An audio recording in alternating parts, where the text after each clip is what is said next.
এই বাড়ির বউটার অবস্থা হয়েছে আমাদেরই মতো। যত কাজই করুক না কেন, কাজ শেষে প্রশংসা হবে অন্য কারো, এমনকি কারোর সামনে স্বীকারটুকু পর্যন্ত করবে না। মনটা চায় এই বুড়ি যখন ভাত খায় ওর ভাত আমি উধাও করে দেই। ঠিক বলেছিস দাদা, আমাদের অবদান যেমন কেউ স্বীকার করে না, তেমনি বউটার অবদানও স্বীকার করে না। দেখলি না, সারাদিন পানি রাখে আমার ভেতর, অথচ মেহমান আসলে আমার কাছ থেকে পানি ঢেলে নিয়ে যায় ঝগে। আমাকে কেউ দেখে না।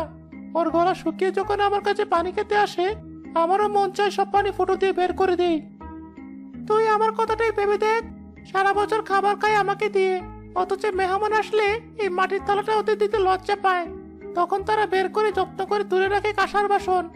আমাকে কি কেউ মনে রাখে তখন আর? সে তো নিজেদের কথাটাই পাচ্ছ দেখছি। এই যে আমার কথাটা ভাবো, আগে আমাকে দিয়ে ঘরটা ঝাড়তো, তার কিছুদিন পর থেকে উঠান পরিষ্কার করতো। এখন তো আমাকে রাখে গোয়াল গড়ে, দুদিন পর হয়তো ফেলেই দিবে। সারাটা বাড়ি আমাকে দিয়ে পরিষ্কার করায়, অথচ আমাকে মানুষের থেকে লুকিয়ে রাখে। আবার ঝাড়ার শেষে দু চারটে বাড়িও মারে। কুকুর বিড়াল এলেও আমাকে চুরে মারে। কেন ভাই, অন্য কিছু নিয়ে তাড়া করা যায় না? আমাকে বাদ দিলি কেন? আমি কি আর কম কাজে লাগি? যত ময়লা অপ্রয়োজনীয় জিনিস তো আমাকে দিয়েই ফেলে আসে। আর আমাকে রাখে কোথায়? ওই তো বাড়ির পিছনটায়, হয়তো আড়ালে কোথাও। আমার অবদানটাই বা কোথায়? যত নোংরা যা কিছু আছে সবই তো আমাকে দিয়েই পার করে। ঠিক বলেছিস তোরা। আসলে যে কাজ করে সে সবার আড়ালেই থাকে, আর যারা শুধু মানুষের সামনে ভালো সাথে নাটক করে তারাই শুধু নাম করায়। দেখি বউটার কপালে কি আছে। হ্যাঁ সেটাই, ওই একটা মানুষই তো আছে যে আমাদের একটু যত্ন নেয়, পরিষ্কার করে রাখে। কাজের শেষে সবাই আমাদের ছুঁড়ে ফেলে, কিন্তু ও আমাদের পরিষ্কার করে ঠিক জায়গায় রেখে দেয়। এসেছিস বাবা? আয়, আজ তোর সাথে আমার অনেক কথা আছে। কি হয়েছে মা? বাড়িতে ঢুকতে না ঢুকতে এমন শুরু করলে কেন? আজ নিশ্চয় আবার কিছু হয়েছে, তাই তো? আপনাকে এত তাড়াহুড়ো করতে হবে না মা। আপনার ছেলে তো মাত্রই এলো, আগে তাকে একটু বিশ্রাম নিতে দিন, তারপর যত ইচ্ছে বলবেন। এই তুমি চুপ করো। আমার মা আমার সাথে কথা বলতে চেয়েছে, তার মাঝে তুমি কেন কথা বলছো শুনি? তোমার সাহস দিন দিন বেড়েই যাচ্ছে, তাই না? আর একটা কথা তুমি বলবে না? মা বলো, কি হয়েছে? কি কথা বলবে তুমি? দেখ, তোর সামনেই তোর বউ আমার সাথে কেমন ব্যবহার করছে। তাহলে তুই না থাকলে কেমন ব্যবহার করে চিন্তা করেছিস? আমি আর তোর বোনটা প্রতিদিন তোর বউয়ের এমন ব্যবহার আর সহ্য করতে পারছি না। এখন তো তোর বউ প্রতিবেশীদের সামনেও আমাকে অপমান করছে। এসব আমি কি শুনছি তনু? তোমার থেকে আমি এসব আশা করি না। এগুলো কি সত্যি? কেন এমন করো তুমি? প্রতিদিন কিছু না কিছু আমাকে শুনতেই হয়। আমি তো ভালো না, আর বাড়ির কোনো কাজও করি না। তার চেয়ে ভালো তুমি আমাকে বাপের বাড়ি দিয়ে এসো, তাতেই বোঝা যাবে কোনটা সত্যি আর কোনটা মিথ্যে। আর তোমার মা যা বলে তাই শোনো, দরকার হলে আরো একটা বিয়ে করো। হ্যাঁ তাই কর, ওই মুখপুরি গেলেই আমি বাঁচি।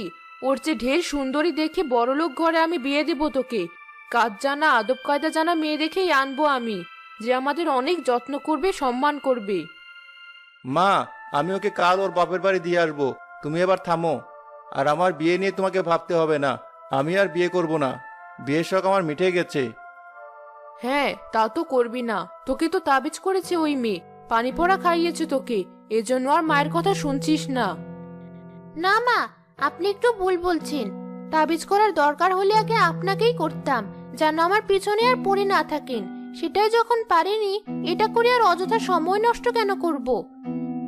শুনেছিস তো তোর বউয়ের কথা, মুখে মুখে তর্ক করে শুধু।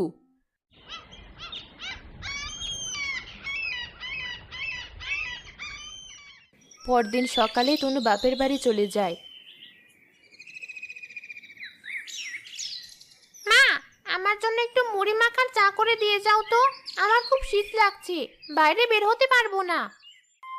এসেছে আমার নবাবজাদি, আমি কত দিক সামলাবো শুনি? সকাল থেকে একটা সুতো নাড়ানোর মতো ক্ষমতা হয়নি।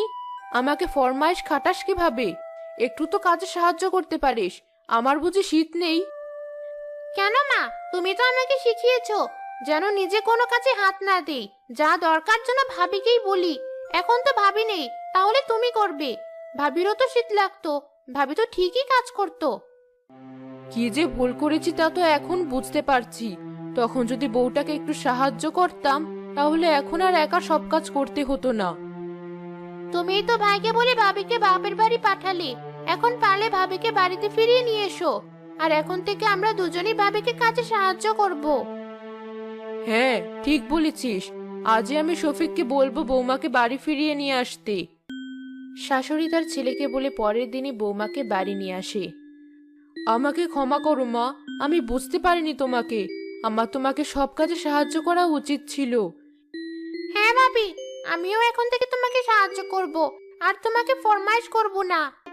এরপর থেকে তনু তার শ্বশুর বাড়িতে সুখে শান্তিতে সংসার করতে লাগলো।